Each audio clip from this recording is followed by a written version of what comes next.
அம்மா இன்னைக்கு என்ன சமையல்னு பார்க்கலாமா? பார்க்கலாமாப்பா. அதுக்கு முன்னாடி நம்ம செல்லப்பிள்ளை சால்வி சேனலை சப்ஸ்கிரைப் பண்ணிக்கிறோங்க, லைக் பண்ணுங்க, கமெண்ட் பண்ணுங்க, ஹைப் பண்ணுங்க. வாங்க வீடியோக்குள்ள போய் பார்க்கலாம். என்னென்ன சமைச்சிருக்கிறோம் லைனா பார்த்துடலாமா?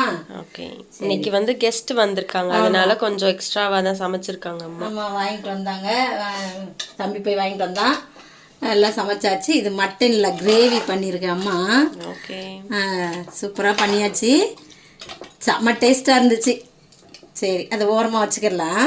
Okay, mutton gravy. அப்புறம் வந்து பாறை, தேங்காய் பாறை மீனில் வந்து குழம்பு வச்சுருக்கேன். செம்மையாக இருந்துச்சு. மீன்லாம் பட்டை பட்டையாக வச்சாச்சு. நம்ம கொஞ்சமாக குழம்பு ஊற்றிக்கிடலாம். மீன் குழம்பு லைட்டாக கொஞ்சம் ஊற்றி சாப்பிட்டுட்டு மட்டன் குழம்பு, அப்புறம் மட்டன் குழம்பு பிரட்டிக்கிடலாம்.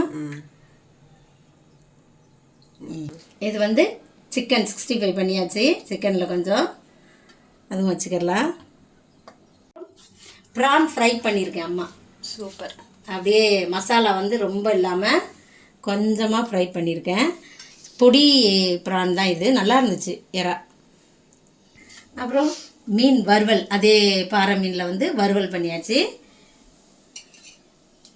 அப்புறம் சாலட் பண்ணியிருக்கேன். வெங்காயம், தக்காளி, பச்சை மிளகாய், கொத்தமல்லி எல்லாம் போட்டு உப்பு போட்டு அப்படி பிசைஞ்சு எடுத்தால் அது அவ்வளோ ஒரு ருசியாக இருக்கும் இந்த சாலடு. இது அப்படியே ஓரமாக வச்சு சாப்பிட்டுக்கிடலாம். அப்புறம் லாஸ்ட்டாக ரசம். ரசம் இல்லாமல் சமையல் சமைக்கலாமா? அதுவும் இந்த இவ்வளோ சமையல் செய்யும்போது கண்டிப்பாக ரசம் வேணும்ல. மட்டன், மீன் குழம்பு, சிக்கன் எல்லாம் இருக்குது. கொஞ்சம் கொஞ்சம் சாப்பிட்டா கூட எல்லாத்துக்கும் ரசம் முக்கியமானது. அதனால் ரசம் வச்சாச்சு.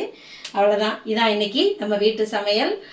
இன்றைக்கி பிறந்தநாள், திருமணநாள் கொண்டாடுற எல்லாருக்கும் வாழ்த்துக்கள் சொல்கிறேன், ப்ரேயர் பண்ணிக்கிறேன். எல்லோரும் சந்தோஷமாக இருங்க. நம்ம வீடியோவை பாருங்கள். அந்த ஹேரோ மார்க்கில் இருக்கிறத ஷார்ட்ஸில் பார்த்தீங்கல்ல, அதில் டச் பண்ணிவிட்டு இந்த வீடியோ வரும் பாருங்கள். அவ்வளோதான். உங்கள் வீட்டிலலாம் என்ன சமையல்னு கமெண்டில் சொல்லுங்கள். நம்ம அடுத்த வீடியோவில் பார்க்கலாம். பாய்.